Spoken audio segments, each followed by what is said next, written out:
উপকূলীয় অঞ্চলে রিমালের প্রাথমিক তাণ্ডব শুরু। জলোচ্ছ্বাসের সাথে বইছে দমকা হাওয়া। মধ্যরাতের পর দুর্বল হয়ে আসার আভাস। গুলশানের 4টি ফ্ল্যাট সহ বেনজির ও তার স্ত্রী সন্তানের আরো 119 স্থাবর অস্থাবর সম্পত্তি ক্রোকের নির্দেশ। বিভিন্ন কোম্পানিতে থাকা শেয়ার অবরুদ্ধ।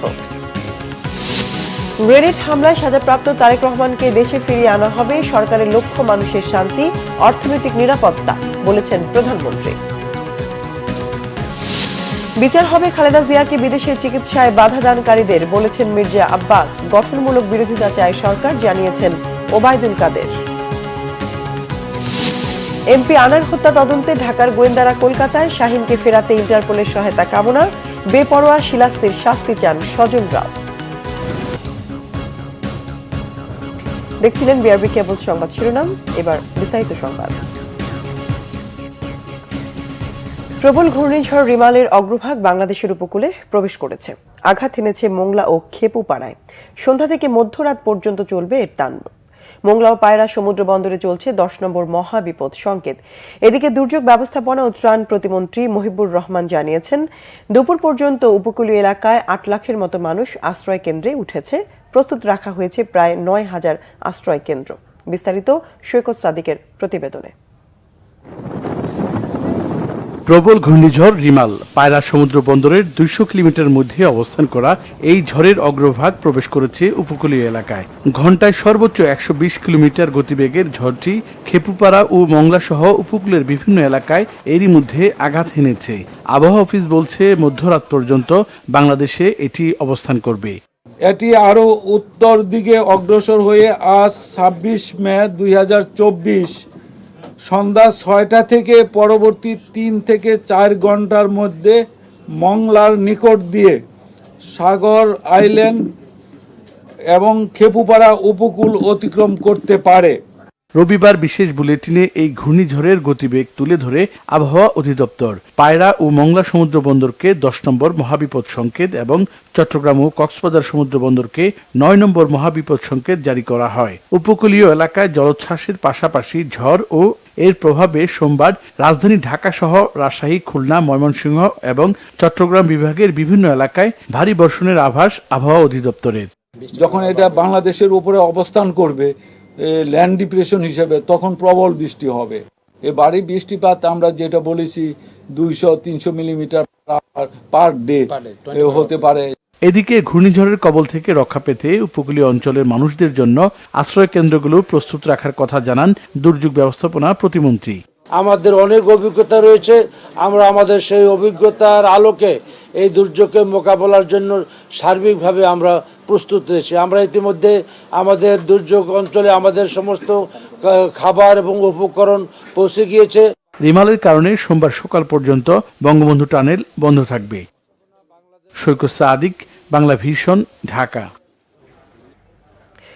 ঘূর্ণিঝড় রিমালের অগ্রভাগ আঘাত হেনতে শুরু করেছে উপকূলীয় এলাকায়। দমকা হাওয়ার সাথে হচ্ছে বৃষ্টি।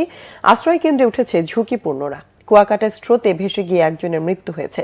বরিশাল ও ভোলা রুটে সব নৌযান চলাচল বন্ধ ঘোষণা করা হয়েছে। বন্ধ রাখা হয়েছে সব সমুদ্র বন্দরের কার্যক্রম। চট্টগ্রাম আন্তর্জাতিক বিমানবন্দরের সব ফ্লাইট ওঠানামা বন্ধ। প্রতিনিধিদের পাঠানো তথ্য ও ছবিতে ডেস্ক রিপোর্ট। ঘূর্ণিঝড় রিমালের অগ্রভাগের প্রভাবে উপকূলীয় এলাকায় বেশ উত্তাল সাগর ও নদী। টানানো হয়েছে সতর্ক সংকেত। ঝুঁকিপূর্ণদের নিরাপদে সরে যেতে মাইকিং করা হচ্ছে উপকূলীয় এলাকায়। জনসাধারণকে জানানো যাচ্ছে যে বঙ্গোপসাগরে সৃষ্ট ঘূর্ণিঝড় রিমাল। সাতক্ষীরার উপকূলীয় এলাকার নদ নদীর পানি স্বাভাবিকের চেয়ে 4 থেকে 5 ফুট বৃদ্ধি পেয়েছে। নদী তীরবর্তী অঞ্চল প্লাবিত হয়েছে। ঝোড়ো বাতাসের সাথে মুষলধারে বৃষ্টি হচ্ছে। সুন্দরবন সংলগ্ন খোলপেটুয়া, মালঞ্চ, কপোতাক্ষ ও চূড়া নদীর পানি ফুলে ফুসে উঠেছে। আশ্রয় কেন্দ্রগুলোতে উঠতে শুরু করেছে দুর্গত মানুষ।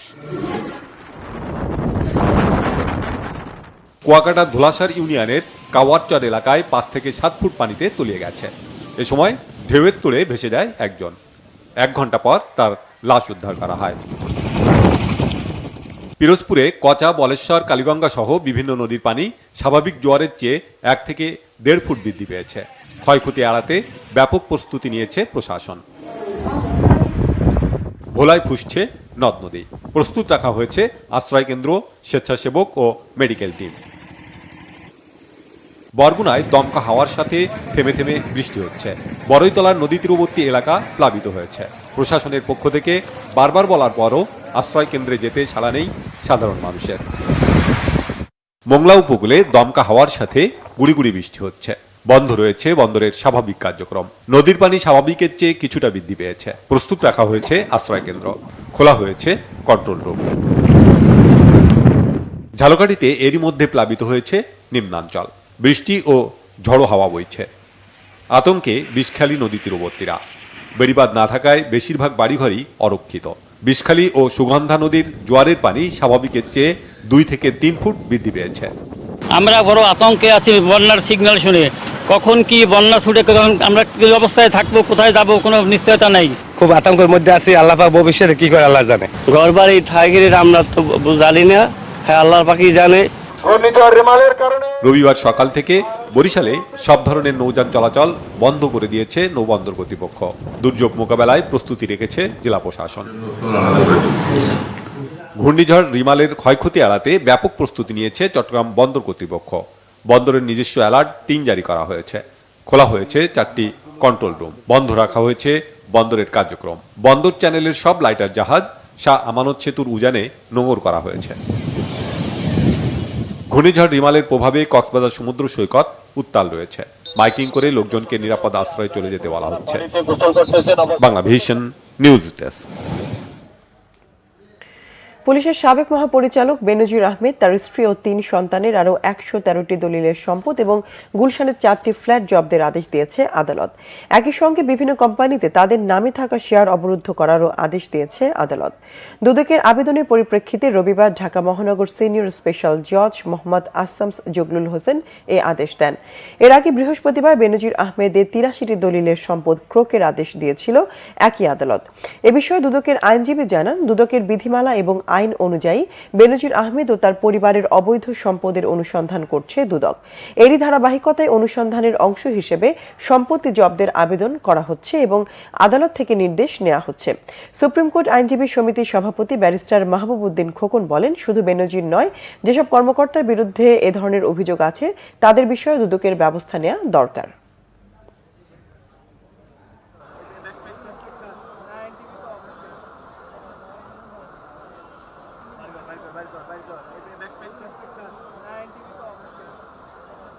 এই অনুসন্ধানের একটা পর্যায়ে এই জব্দ এবং প্রয়োগ করা হয়েছে আদালতের আদেশ নিয়ে দুর্নীতি দমন কমিশন বিধিমালা এবং মানি লন্ডারিং আইন অনুযায়ী। এখন অনুসন্ধান কাজ চলাকালীন সময়ে যদি আরও কোনো প্রপার্টি আসে বা আরও কোনো ব্যাংক অ্যাকাউন্ট আসে, দুর্নীতি দমন কমিশনের অনুসন্ধানকারী দল যদি মনে করে সেটা জব্দ করা উচিত, সেইগুলোর জন্য নতুন করে তারা আবেদন করতে পারবে, আইনি কোনো বাধা নাই। রাষ্ট্রীয় যে কর্মকর্তারা তারা যে অন্যায় করছে সে ব্যাপারে তদন্ত হওয়া উচিত। পাশাপাশি শুধু তাই নয়, অনীতি বিরোধীদের শুধু সম্পদ সিজ করলে হবে না, তাদের বিরুদ্ধে আইনগত ব্যবস্থা নেওয়া উচিত। অবসরে গেলেও সাবেক সেনাপ্রধান জেনারেল আজিজ আহমেদের বিরুদ্ধে সেনাবাহিনী ব্যবস্থা নিতে পারে বলে জানিয়েছেন অর্থমন্ত্রী আবুল হাসান মাহমুদ আলী। ঋণখেলাপিদের বিরুদ্ধে ব্যবস্থা নেওয়ার ইচ্ছার কথা জানি অর্থমন্ত্রী সচিবালয়ে যখন সাংবাদিকদের সঙ্গে কথা বলছিলেন, তখন প্রসঙ্গক্রমে সাবেক সেনাপ্রধানের বিরুদ্ধে ব্যবস্থা নেওয়ার বিষয়ে এ কথা বলেন তিনি। এর আগে সচিবালয়ে অর্থমন্ত্রীর সঙ্গে বৈঠক করেন আন্তর্জাতিক মুদ্রা তহবিল IMF এর নির্বাহী পরিচালক কৃষ্ণমূর্তি ভি সুব্রমণিয়াম। দেশে অর্থনীতির প্রথম চ্যালেঞ্জ মূল্যস্ফীতি কিনা, এমন প্রশ্নের জবাবে অর্থমন্ত্রী বলেন, শুধু মূল্যস্ফীতি নয়, রিজার্ভ পরিস্থিতির উন্নয়ন, রাজস্ব আদায়ের চ্যালেঞ্জও রয়েছে। ডলারের দামকে আর চ্যালেঞ্জ হিসেবে বিবেচনা করছেন না অর্থমন্ত্রী। বলেন, IMF অনেকদিন থেকেই ক্রলিং পেগ পদ্ধতি চালু করতে বলছিল, বাংলাদেশ সেটি করতে পেরেছে বলে IMF এখন খুশি। প্রধানমন্ত্রী শেখ হাসিনা বলেছেন, দুর্নীতিতে চ্যাম্পিয়ন সাজাপ্রাপ্ত গ্রেনেড হামলা মামলার আসামি তারেক রহমানকে দেশে ফিরিয়ে আনা হবে। এজন্য ব্রিটিশ সরকারের কাছে আবেদন করবে সরকার। গণভবনে কোটালীপাড়া উপজেলার নবনির্বাচিত চেয়ারম্যান, কাউন্সিলর ও আওয়ামী লীগ নেতাকর্মীদের সাথে মতবিনিময় অনুষ্ঠানে তিনি একথা বলেন। এ সময় নবনির্বাচিত চেয়ারম্যান ও কাউন্সিলররা প্রধানমন্ত্রীকে ফুল দিয়ে শুভেচ্ছা জানান। শেখ হাসিনা বলেন, জাতির পিতার কয়েকজন খুনি দেশের বাইরে আছে, তাদেরও দেশে ফিরিয়ে এনে শাস্তি দেয়া হবে। দেশের মানুষের শান্তি, অর্থনৈতিক নিরাপত্তা নিশ্চিত করা সরকারের লক্ষ্য বলে জানান প্রধানমন্ত্রী। নিয়ে আসা 10টা হামলার আসামি সাজাপ্রাপ্ত, ব্রেন হামলার আসামি সাজাপ্রাপ্ত, দুর্নীতিতে চ্যাম্পিয়ন সাজাপ্রাপ্ত আসামি, সেটাকে এখন আমরা নিয়ে আসবো ব্রিটিশ গভর্নমেন্টের কাছে। আমরা সেই আবেদনও করবো সরকার পক্ষ থেকে যে ওখানে যে আসামি তাদের যে সাজাপ্রাপ্ত তাকে যেন বাংলাদেশে ফেরত পাঠায়। যে সাজাপ্রাপ্ত আসামি ধরে নিয়েছে যেমন জাতির বঙ্গবন্ধু শেখ মুজিবের খুনিরা যারা তারাও আমাদের বাইরে আছে, সেগুলো আমরা খোঁজ করছি, আমরা চেষ্টা করছি। আর সেই সাথে সহ আরও যারা সাজাপ্রাপ্ত আসামি তাদেরকে দেশে ফিরিয়ে নিয়েছে, তাদের শাস্তিটা কায়েম করা এবং দেশের মানুষের শান্তি নিরাপত্তা নিশ্চিত করা, অর্থনৈতিক মুক্তি এবং অগ্রগতি অব্যাহত রাখা, এটাই আমাদের লক্ষ্য। জাতির পিতা বঙ্গবন্ধু শেখ মুজিবুর রহমানের জীবনী ভিত্তিক ডকুমেন্টারি কলকাতায় মুজিবের খসড়ার কপি অবলোকন করেছেন প্রধানমন্ত্রী শেখ হাসিনা। সকালে তিনি গণভবনে তথ্যচিত্রটির খসড়া কপি অবলোকন করেন এবং এর নির্মাণ সংশ্লিষ্টদের তার মতামত ও বিভিন্ন নির্দেশনা দেন। বাংলাদেশের জাতির পিতা বঙ্গবন্ধু শেখ মুজিবুর রহমানের জীবনে কলকাতা শহরের বড় ভূমিকা রয়েছে। সে বিষয়টিকে উপজীব্য করেই কলকাতায় মুজিব শীর্ষক তথ্যচিত্রটি নির্মাণ করেছেন ভারতের জাতীয় পুরস্কারপ্রাপ্ত চলচ্চিত্র পরিচালক গৌতম ঘোষ। বঙ্গবন্ধুর কলকাতার ইসলামিয়া কলেজে পড়া, বেকার হোস্টেলে থাকা, কলকাতা বিশ্ববিদ্যালয়ের ছাত্র আন্দোলনে জড়িয়ে পড়া, আলিমুদ্দিন স্ট্রিটে রাত কাটানো, পার্ক সার্কাসে ঘুরে বেড়ানো, ব্রিগেডের ময়দানে তার আগুন ঝরানো ভাষণ, এমন আরো অনেক কিছু বঙ্গবন্ধুর প্রিয় এই শহরের অলিগলি থেকে তুলে এনে তথ্যচিত্রটিতে ক্যামেরাবন্দি করছেন বিশিষ্ট চলচ্চিত্র পরিচালক গৌতম ঘোষ। বিএনপির স্থায়ী কমিটির সদস্য মির্জা আব্বাস বলেছেন, খালেদা জিয়াকে বিদেশে চিকিৎসায় বাধা দানকারীরা অপরাধী, একদিন বিচার হবে তাদের। এই সরকার ক্ষমতায় থাকলে দেশের স্বাধীনতার সার্বভৌমত্ব থাকবে না বলেও মন্তব্য করেন তিনি। আরো জানাচ্ছেন জাহাঙ্গীর আকন্দ। সাবেক প্রধানমন্ত্রী বেগম খালেদা জিয়ার জীবন ভিত্তিক গবেষণা গ্রন্থ বেগম খালেদা জিয়া জীবন ও সংগ্রাম এর পাঠ উন্মোচন ও প্রকাশনা অনুষ্ঠানের আয়োজন করা হয় গুলশানের একটি হোটেলে। এতে সমাজের বিশিষ্টজনেরা বলেন, বেগম খালেদা জিয়া কখনো অন্যায়ের সাথে আপোষ করেননি। বাংলাদেশের জন্য তার অবদান অনস্বীকার্য। গণতন্ত্র প্রতিষ্ঠায় বেগম খালেদা জিয়ার অবদান দেশের মানুষের কাছে চিরস্মরণীয়। বেগম জিয়া খুব অসুস্থ জানিয়ে বিশিষ্টজনেরা বলেন, তার উপর নির্যাতন নিপীড়ন চালানো হচ্ছে, করা হচ্ছে নিষ্ঠুর আচরণ। বেগম খালেদা জিয়াকে তিলে তিলে মৃত্যুর দিকে ঠেলে দিয়ে ব্যক্তিগত প্রতিশোধ নেওয়া হচ্ছে বলেও অভিযোগ করেন তারা। সবাই জানেন যে বেগম জিয়াকে অন্যায় করে জেলে আটকে রাখা হয়েছে এবং অনেকে ছেড়ে দিলে পরে এই সরকার মনে করে যে তার জন্য একটা থ্রেট। আরে বেগম জিয়া কি নিজের স্বার্থ চিন্তা করে রাজনীতি করেছিলেন? কি বেগম জিয়া রাজনীতি করেন? আমরা তো দূর থেকে দেখেছি, উনি যখন এরশাদের বিরুদ্ধে আন্দোলন করেছেন উনি স্বার্থ চিন্তা করেছিলেন, তা তো উনি আগেই আপোষ করতে পারতেন। উনি যখন আপনার 111 গভর্নমেন্ট ছিল ওইটার সাথে তো প্রথম আপোষ করতে তো ওনার কাছেই গিয়েছিল, করেছেন। যে যদি কোনোদিন বেগম জিয়ার সত্যিকারের মূল্যায়ন হয়, এই যে গণতন্ত্র ভোটাধিকার প্রতিষ্ঠার আন্দোলনের অবদান অবশ্যই ওটা স্বর্ণাক্ষরে লেখা থাকবে। যারা গণতন্ত্রের জন্য সংগ্রাম করছেন, যারা দেশে ন্যায় বিচার প্রতিষ্ঠার জন্য সংগ্রাম করছেন, যারা আইনের শাসন প্রতিষ্ঠার জন্য সংগ্রাম করছেন, আমি খারাপ আইনের শাসন বলছি না, ভালো আইনের শাসন প্রতিষ্ঠার জন্য সংগ্রাম করছেন, তাদের জন্য এই গ্রন্থ দুটি অত্যন্ত মূল্যবান এবং পথ চলার দিশা যোগাবে বলে আমি মনে করি। অনুষ্ঠানে বিএনপির স্থায়ী কমিটির সদস্য মির্জা আব্বাস বলেন, সরকার জিয়াউর রহমানের কোনো অস্তিত্ব বাংলাদেশে টিকিয়ে রাখতে দেবে না। বিএনপির কোনো নেতাকর্মীর অস্তিত্বও রাখতে চায় না সরকার। বেগম জিয়াকে তিলে তিলে মৃত্যুর দিকে ঠেলে দেওয়া হচ্ছে বলে অভিযোগ করেন তিনি। ওনাকে আজকে আমাদের সামনে আসতে দেওয়া হয় না, ওনার কথা বলতে দেওয়া হয় না, ওনার শুধু দূরের কথা বলা। ওনার চিকিৎসা যেখানে বাংলাদেশে ডাক্তাররা আশা ছেড়ে দিয়েছে, তারা বলতেছে যে নাকি অবিলম্বে বিদেশে নেওয়া দরকার।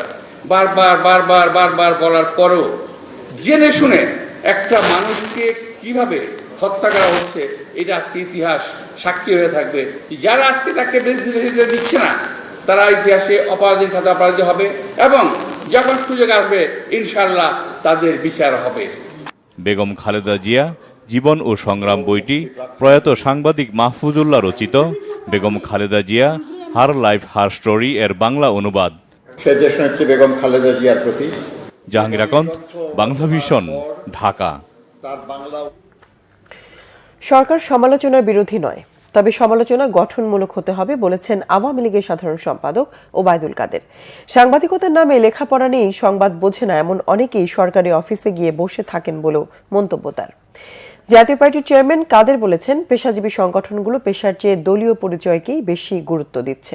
এদিকে ডিজিটাল নিরাপত্তা কিংবা সাইবার আইন নামে অনেককেই কারাগারে নিক্ষেপ করা হয়েছে বলে অভিযোগ করেছেন বিএনপির সিনিয়র যুগ্ম মহাসচিব রুহুল কবির রিজভী।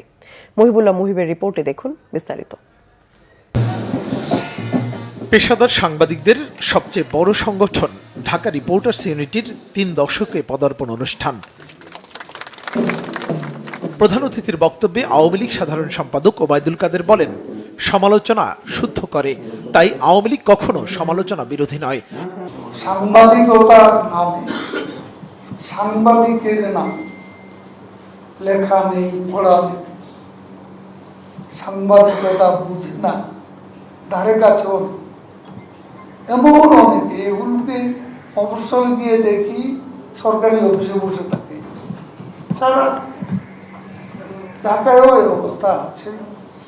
সাংবাদিকতার নামে ভুয়া অভিযোগ যাতে এই মহান পেশাকে যাতে অসম্মানিত করতে না পারে। এ সময় জাতীয় পার্টির চেয়ারম্যান জিএম কাদের বলেন, পেশাকে গুরুত্ব দিয়ে পেশাজীবী সংগঠন তৈরি হলে ঐক্য ধরে রাখা সম্ভব। আমাদের দেশে বর্তমানে বেশিরভাগ পেশাজীবী সংগঠন সেই পথে ঐক্য ধরে রাখতে পারছে না। তার অর্থ হল তারা পেশাজীবী সংগঠনে এসে পেশার চেয়ে গুরুত্ব দিচ্ছে দলীয় পরিচয়কে। আমি মনে করি যে কোনো পেশাজীবী সংগঠনে যারা থাকবেন তারা পেশাকে সবসময় অগ্রগণ্য করবেন, তাহলেই ঐক্য ঠিক থাকবে। পরে ডিআরইউর প্রতিষ্ঠা বার্ষিকী অনুষ্ঠানে যোগ দেন বিএনপির সিনিয়র যুগ্ম মহাসচিব রুহুল কবির রিজভী। এক পর্যায়ে সরকারের মন্ত্রীদের সাম্প্রতিক বক্তব্যের প্রসঙ্গ তুলে ধরেন তিনি। নির্বাচন করার জন্যই বিএনপির হাজার হাজার নেতাকর্মীকে কারাগারে নেওয়া হয়েছিল কিনা এমন প্রশ্ন তোলেন তিনি। মন্ত্রী বলেছেন যে নির্বাচনের পর আমরা নতুন করে কাউকে কারাগারে নিচ্ছি, তো আপনারা নির্বাচন করার জন্যই হাজার হাজার নেতাকর্মী বিরোধী দলের আপনারা কারাগারে নিয়েছিলেন, সেই মন্ত্রীর উদ্দেশ্যে বলতে চান। পরে ডিআরইউ এর প্রতিষ্ঠা বার্ষিকী উপলক্ষে শোভাযাত্রায় অংশ নেন সাংবাদিকরা। মুহিবুল্লাহ মুহিব, বাংলা ভিশন, ঢাকা। আর্থিক খাতে দুর্নীতি ও খেলাপি ঋণের ভারে দেশের ব্যাংকিং খাতের দুর্দশার মধ্যেই বড় মুনাফায় রয়েছে বিদেশি ব্যাংকগুলো। অর্থনীতিবিদ ও বিশ্লেষকরা বলছেন, আস্থাহীনতা ব্যাংকিং খাত সহ দেশের সার্বিক অর্থনীতির সংকটকে আরো ঘনীভূত করছে, যার নেতিবাচক প্রভাবে এখন টানা পতনের মধ্যে শেয়ার বাজার। সরকারের দৈনন্দিন ব্যয় মেটাতে স্বল্পমেয়াদী বৈদেশিক ঋণ নেওয়াকে আরো বিপজ্জনক বলে মনে করছেন বিশ্লেষকরা। গোলাম ময়নুল আহসানের রিপোর্ট। অর্থনীতির নানা খাতে দেশের সার্বিক অর্থনীতি কতটা সংকটাপন্ন তা নিশ্চিতভাবে দেখিয়ে দিচ্ছে রিজার্ভ পরিস্থিতি। মাত্র 2.5 বছরের ব্যবধানে ব্যবহারযোগ্য রিজার্ভ $48 বিলিয়ন থেকে নেমে গেছে 13 বিলিয়নে। আর ডুবতে বসা ব্যাংকিং খাতকে বাঁচাতে একীভূতকরণের পথে হাঁটছে সরকার। এরই মধ্যে 4 ব্যাংকের মধ্যে সই হয়েছে চুক্তি। ব্যাংকিং খাতে যে বড় অব্যাহত ক্ষরণ, সেটাও কিন্তু কোনোভাবে হ্রাস টানা যায়নি। সিপিডিতেই বলা হয়েছে যে প্রায় 5,18,000 কোটি টাকার মতো অনাদায়ী রয়ে গেছে। ঋণ প্রাপ্তির ক্ষেত্রেও আমরা উত্তর কিন্তু আমাদের চ্যালেঞ্জ বাড়ছে। এখন আস্তে আস্তে আমাদের উচ্চ সুদের ঋণের দিকে যেতে হচ্ছে। আগে যেগুলো স্বল্প সুদ যেগুলো পাওয়া যেত সেগুলো কমে যাচ্ছে, যার সাথে ব্যয়বহুল ঋণ নিতে হচ্ছে। আমার ইম্পোর্ট কমে যাচ্ছে, এই যে রিজার্ভ কমার কারণে ফ্যাক্টরিতে উৎপাদন কমে যাবে, ইনভেস্টমেন্ট কমতেছে, কনজাম্পশন কমতেছে। তো এই যে শেয়ার বাজারের কোম্পানিগুলো তো ইনকাম করে ইকোনমি থেকে, তাহলে শেয়ার বাজারের কোম্পানিগুলোর আর্নিংস কমে যাবে, এবার যাচ্ছেও। দেশের ব্যাংকগুলোর চরম আস্থা সংকটে আমানতকারীরা এখন বিদেশি ব্যাংকের দিকে ঝুঁকছেন। 12-13টা ব্রাঞ্চ নিয়ে ফরেন ব্যাংক, স্ট্যান্ডার্ড চার্টার, নাম ধরেই বলি, 3,000 কোটি টাকা তাদের নেট প্রফিট। আর কয়েকশো ব্রাঞ্চ নিয়ে বাংলাদেশে best of the best bank যেগুলো বলি, তাদের সর্বোচ্চ মুনাফা হচ্ছে 700 থেকে 800 বা 900 কোটি টাকা। তো ওরা কয়েকটা ব্রাঞ্চ, এর অর্থটা কি? মানুষ ওদের কাছে সুদ ছাড়ছে না, রেট অফ মানে সুদের হার ছাড়ছে না, শুধু কনফিডেন্সের কারণে, বিশ্বাসের কারণে টাকা রেখে আসছে। ওসব ব্যাংক আবার ওই যে আমাদের দুস্থ ব্যাংকগুলো যাদের লিকুইডিটি শর্টেজ, তাদেরকে লোন দিচ্ছে। বিদেশি ঋণ নেওয়া ও ব্যবহারের ক্ষেত্রে সতর্ক হবার কথা বলছেন বিশ্লেষকরা। দীর্ঘমেয়াদী প্রকল্পের জন্য ঋণগুলো নেওয়া হতো, যাতে এগুলো ইনভেস্টমেন্ট হতো। কিন্তু এখন যেটা হচ্ছে, সরকার তার ডে টু ডে যে কস্ট বা সেটা মেটানোর জন্য নিচ্ছে, যেটা আরও বেশি ভয়ঙ্কর। আর্থিক খাতের যে ক্ষরণ বা বৈদেশিক লেনদেনের ক্ষেত্রে যে আমাদের দুর্বলতা বা অসহায়ত্ব তৈরি হচ্ছে, 48 বিলিয়ন থেকে কমে এখন $13 বিলিয়ন ব্যবহারযোগ্য অ্যামাউন্ট থাকা, কিন্তু ইনফ্যাক্ট আসলে এর সঙ্গে যদি অনাদায়ীগুলো যদি যোগ করেন, তাহলে তো আমি বলবো যে এটা আসলে এক অঙ্কের ঘরে রয়েছে এই পরিমাণটি। এখন কম প্রয়োজনীয় সরকারি ব্যয় আপাতত না করার পরামর্শ দিচ্ছেন অর্থনীতিবিদরা। প্রকল্প ব্যয় সেগুলোকে কমিয়ে আনা। গোলাম মনিরুল হাসান, বাংলা ভিশন, ঢাকা। আবারও ঘূর্ণিঝড় রিমাল প্রসঙ্গ। দর্শক, নিজেদের উপকূল এলাকার সবশেষ পরিস্থিতি কিছুক্ষণ আগে জানিয়েছেন আমাদের সাতক্ষীরা, বরগুনা ও পটুয়াখালীর জেলা প্রতিনিধিরা। আমি এই মুহূর্তে দাঁড়িয়ে আছি শ্যামনগর উপজেলার নীলডুমুর খেয়াঘাটে। আমার পিছনেই ঠিক খোলপটিয়া নদী, যে নদীর খরস্রোতে কিন্তু তীব্র খরস্রোতে কিন্তু পানি উপচে পড়ছে। আমার ঠিক অপোজিটে গাবুরা ইউনিয়ন, যে ইউনিয়নটি দ্বীপ ইউনিয়ন, ওই ইউনিয়নে কিন্তু এর আগেও বিস্তীর্ণ ভেড়িবাঁধ ভেঙে বিস্তীর্ণ এলাকা প্লাবিত হয়েছে। এছাড়া সাতক্ষীরার জেলা দুর্যোগ ব্যবস্থাপনা কমিটির সভাপতি ও জেলা প্রশাসক আমাদেরকে জানিয়েছেন, সাতক্ষীরায় কিন্তু 167টি আশ্রয় কেন্দ্রে এ পর্যন্ত মোট 17,000 উপকূলীয় এলাকার মানুষ আশ্রয় নিয়েছেন। এই ছিল আমার কাছে সর্বশেষ। এই মুহূর্তে দাঁড়িয়ে আছি আমরা বরগুনার একটি আশ্রয়কেন্দ্রে, এবং আমরা দেখতে পাচ্ছি যে এই মুহূর্তে কিন্তু আসলে এই আশ্রয়কেন্দ্রটি সাধারণ মানুষে ভরে গিয়েছে। আমরা যেমনটা দেখেছিলাম সকালে, আসলে যখন 10 নম্বর মহাবিপদ সংকেত দেওয়া হয়েছে, তখন কিন্তু আসলে সাধারণ মানুষ দিনের বেলা আশ্রয়কেন্দ্রে না আসলেও এখন কিন্তু সন্ধ্যা হওয়ার পরেই কিন্তু এই আশ্রয়কেন্দ্রগুলোতে কিন্তু সাধারণ মানুষ আসছে। এবং জেলা প্রশাসক জানিয়েছেন যে তাদের আশ্রয়কেন্দ্রগুলো কিন্তু প্রস্তুত রয়েছে এবং সেখানে কোনো ধরনের সমস্যা হবে না বলেই জানিয়েছেন। তো এই ছিল আসলে বরগুনা থেকে সর্বশেষ আমার কাছে। ঘূর্ণিঝড় রেমালের প্রভাব কিন্তু ইতিমধ্যে আমাদের আপনার দক্ষিণ উপকূলীয় কিন্তু তারা প্রভাব পড়ছে অনেকটাই। দেখা যাচ্ছে নদীতে কিন্তু জোয়ারের চাপ, জোয়ারের উচ্চতা যেভাবে বেড়েছে তেমনি বেড়েছে নদীর ঢেউ এবং সমুদ্রের ঢেউ। আমরা যতটুকু জানতে পেরেছি যে পটুয়াখালীতে কিন্তু রাঙাবালি এবং রাঙাবালির যে চরমন্তাজ যে ইউনিয়নটি রয়েছে, সেই চরমন্তাজে কিন্তু ইতিমধ্যে যেসব অঞ্চলে বেড়িবাঁধ নেই সেসব অঞ্চলে কিন্তু প্লাবিত হয়েছে। আমরা জেলা প্রশাসকের কথা বলছি, জেলা প্রশাসক আমাদেরকে জানিয়েছেন যে পটুয়াখালীতে কিন্তু 703টি সাইক্লোন শেল্টার এবং 35টি মুজিব টিল্লা প্রস্তুত রাখা হয়েছে। পাশাপাশি সুপ্রিয় পানি এবং শুকনো খাবারের কিন্তু ব্যবস্থা রাখা হয়েছে। মেডিকেল টিম রয়েছে 75টি এবং সিপিপি এবং রেড ক্রিসেন্টে কিন্তু ভলান্টিয়াররা মাঠ পর্যায়ে কাজ করছে, যাতে করে যারা চর অঞ্চলে রয়েছেন তাদেরকে নিরাপদ আশ্রয়ে আনার জন্য। এই ছিল আমার কাছে পটুয়াখালীর সর্বশেষ তথ্য। নাগরিক ঐক্যের সভাপতি মাহমুদুর রহমান মান্না বলেছেন, 7 জানুয়ারির নির্বাচন সরকারকে স্বস্তি তো দেয়নি, বরং আরো অস্বস্তিতে ফেলেছে। সংকট থেকে উত্তরণে নির্দলীয় সরকারের কাছে ক্ষমতা ছেড়ে দেওয়ার বিকল্প নেই। এমন পরিস্থিতিতে বিরোধী দলগুলোকে ঐক্যবদ্ধ হয়ে এগিয়ে আসার আহ্বান জানিয়েছেন বিপ্লবী ওয়ার্কার্স পার্টির সাধারণ সম্পাদক সাইফুল হক। আহমেদ সরোয়ারের রিপোর্ট। দলের সাবেক নির্বাহী সমন্বয়ক অ্যাডভোকেট আব্দুস সালামের মৃত্যুবার্ষিকী উপলক্ষে রবিবার আলোচনা সভার আয়োজন করে গণসংহতি আন্দোলন। জাতীয় প্রেস ক্লাবে এই আলোচনায় আব্দুস সালামের কর্মময় জীবনের পাশাপাশি আলোচকরা কথা বলেন রাজনীতি সহ চলমান নানা ঘটনা নিয়ে। তারা বলেন, আজিজ বেনজির নিয়ে মন্ত্রীরা যাই বলুক না কেন, এ দায় সরকারকেই নিতে হবে। সোনার ছেলের তো অভাব নাই। বেনজির কি অবস্থাটা ছিল, তার র্যাবের চিফ ছিল, কিভাবে কথাবার্তা বলতো, ড্যাম কেয়ার টাইপের একটা লোক ছিল, কাউকে পাত্তাও দিত না। কার আশীর্বাদে এগুলো হয়েছে? যে পৃথিবীর মধ্যে এই ধরনের সুন্দর নির্বাচন 2018 মতো আর হয় নাই। বিশ্বের মধ্যে সেরা নির্বাচন আজিজ সাহেব বলেছিল। তো আপনারা এগুলো বলে বলে তো পার পেয়ে গেছেন। এখন তাকে একজন মোটামুটি চিহ্নিত হচ্ছেন, আরও হবে। এই যে বাংলাদেশের একজন এমপিকে 80 টুকরা করেছে। আজকে আমাদের অবস্থাটা দেখেন। আমরা এই সোকল এমপি সাহেবের এখন মাংস আর হাড় এগুলো খোঁজাখুঁজি করছে।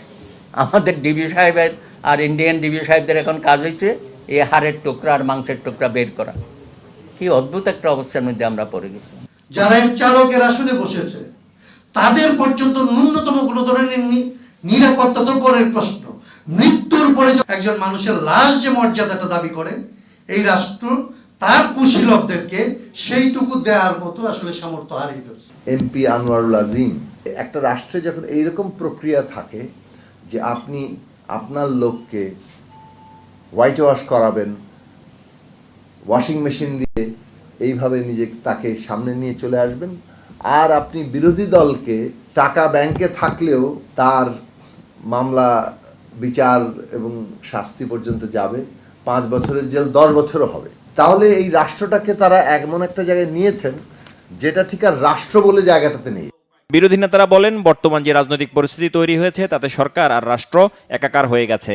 সরকারের বিরুদ্ধে আন্দোলন করতে গিয়ে লড়তে হচ্ছে রাষ্ট্রের বিরুদ্ধে। যত দিন যাবে দেশ জনগণ আরও নিরাপত্তাহীন, আরও বিপদগ্রস্ত হবে, গভীর রাজনৈতিক দুর্যোগের মধ্যে আমরা পড়ব, এমনকি বহুমাত্রিক নৈরাজ্যের পথে বাংলাদেশ হাঁটতে থাকবে। আফ্রিকার মতন অকার্যকর দেশের দিকে চলে যাওয়াটা কিন্তু বিচিত্র নয়। তার আগে বিরোধী দল আরও ঐক্যবদ্ধ হবেন, সংহত হবেন, ঘুরে দাঁড়াবেন এবং নতুনভাবে আমরা সমগ্র গণতান্ত্রিক আন্দোলনকে পুনর্গঠন করে এই দুর্বৃত্ত এবং এই মাফিয়াদের কাছ থেকে দেশ জনগণ গণতান্ত্রিক ভবিষ্যতে রক্ষা করতে হবে। কারণ এই সরকার সব দিক দিয়ে বিপদে আছে। 7 জানুয়ারি তাদেরকে এতটুকু রেসপাইট মানে বিশ্রাম বা নিঃশ্বাস নেবার মতো পরিবেশ দেয়নি, বরঞ্চ বেশি করে সংকটের মধ্যে পড়ছে। এবং এই সংকট থেকে উত্তরণের একমাত্র উপায় যদি তারা এখন ভদ্রলোকের মতো পদত্যাগ করে একটা অন্তর্বর্তী সরকার হাতে ক্ষমতা দিয়ে নির্বাচন দেয়। তা যদি না দেয়, জেদাজেদি করে, পাল্টা যদি জনগণ করবে। নতুন খ্রিস্টান রাষ্ট্র প্রতিষ্ঠার চেষ্টা হচ্ছে বলে প্রধানমন্ত্রী যে বক্তব্য দিয়েছেন তা পরিষ্কার করারও দাবি জানান আলোচকরা। আহমেদ সরোয়ার, বাংলা ভিশন, ঢাকা। রাজধানীর 7 রাস্তা মোড়ের আনিসুল হক সড়ক থেকে শত শত ট্রাক সরিয়ে দিয়েছে পুলিশ। সকালে রাস্তায় দাঁড়িয়ে থাকা ট্রাকগুলো সরিয়ে নেওয়া হয় পুলিশের উপস্থিতিতে। 7 রাস্তা থেকে কারওয়ান বাজার পর্যন্ত সড়ক যানজট মুক্ত রাখতে রাস্তার 2 মাথায় ট্রাফিক পুলিশ মোতায়েন করা হয়েছে। এছাড়া মোড়ের যানজট কমাতেও নেওয়া হয়েছে ব্যবস্থা। তবে স্থায়ী ব্যবস্থার আগ পর্যন্ত ছুটির দিন ও রাতে সেখানে ট্রাক রাখা যাবে বলে জানিয়েছেন তেজগাঁও ট্রাফিক বিভাগের উপকমিশনার মোস্তাক আহমেদ। তিনি জানান, রাস্তায় ট্রাক কখন রাখা হচ্ছে তার নজরদারি করবে পুলিশ। ট্রাক স্ট্যান্ডের বিষয়ে ঢাকা উত্তর সিটি কর্পোরেশনের সঙ্গে আলোচনা চলছে।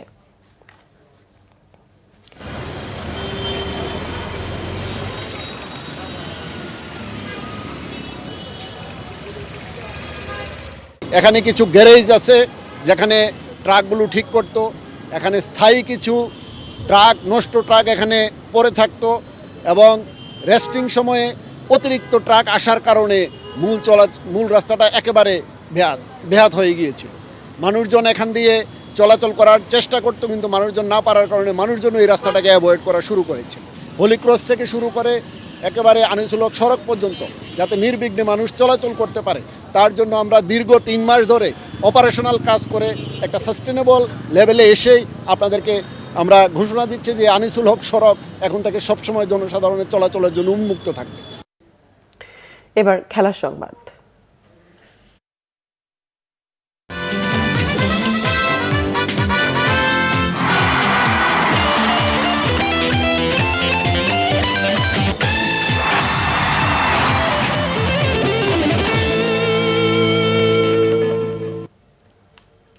কাবাডি দাপুটে জয়ে ৪র্থ বঙ্গবন্ধু কাপ আন্তর্জাতিক কাবাডি টুর্নামেন্ট শুরু করলো বাংলাদেশ।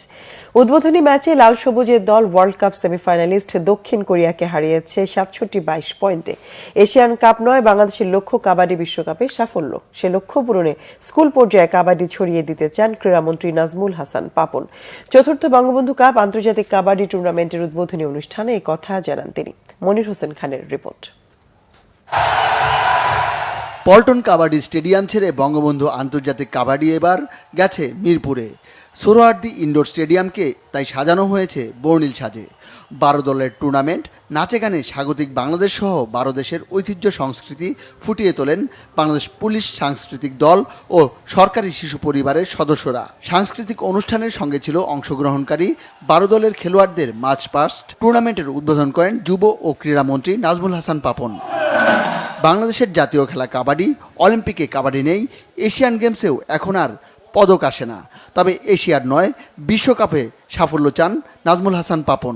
যদি আমরা গ্রাসরুট লেভেল থেকে চালু করতে যাই তাহলে সবার আগে দরকার হচ্ছে যে আমাদের শিক্ষা প্রতিষ্ঠানগুলোর থেকে যদি আমরা এই খেলাটা চালু করতে পারি রেগুলার বেসিসে, তাহলে আমি মনে করি আমাদের জন্য নতুন নতুন খেলোয়াড় বেড়ে আসার জন্য একটা ভালো পদক্ষেপ হবে। আমি মাননীয় শিক্ষামন্ত্রীর সাথে গতকালকেই কথা বলেছি যে আমরা একসাথে বসে এই কাবাডিটাকে প্রমোট করতে চাই সারা বাংলাদেশে।